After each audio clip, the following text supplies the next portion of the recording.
అన్యాయంగా అర్ధరాత్రి 2 గంటలకు జీవో నెంబర్ 46 పై న్యాయం చేయండి అని ప్రజాభవన్లో శాంతియుతంగా కూర్చున్నటువంటి జీవో నెంబర్ 46 అభ్యర్థులను అన్యాయంగా అర్ధరాత్రి ఇలా అక్రమ అరెస్టులు చేయడం, దీన్ని ప్రతి ఒక్కరూ తీవ్రంగా ఖండించాలని కోరుకుంటూ జీవో నెంబర్ 46 ని ఇప్పటికైనా వెంటనే మీరిచ్చినటువంటి మాట ప్రకారం దీన్ని రద్దు చేయాలి.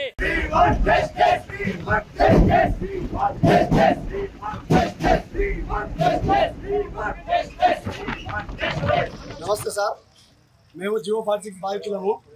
తెలంగాణలోనే పుట్టాము. తెలంగాణలో మా అన్నలు కూడా నిరుద్యోగుల కోసం ఫైట్ చేశారు. తెలంగాణలో ఆత్మ బలిదానాలు జరిగినాయి.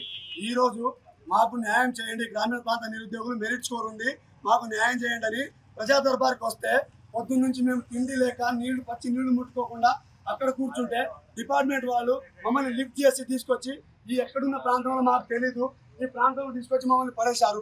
ఈ అర్ధరాత్రి టైం చూస్తే 2:30 అవుతుంది. 2:30 టైం మమ్మల్ని ఇక్కడ వదిలేసి వెళ్ళారు. మేము రిటర్న్ ఇంటికి ఎట్లా వెళ్ళాలి, మా రూమ్లోకి ఎట్లా వెళ్ళాలి?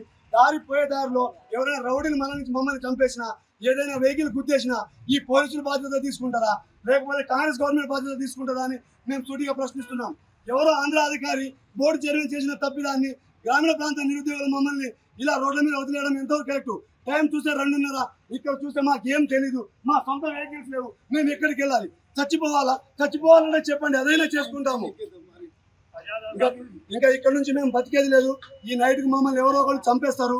మా పరిస్థితి అంధకారంలో ఉంది. సీఎం సార్ మీరే మమ్మల్ని కాపాడాలి.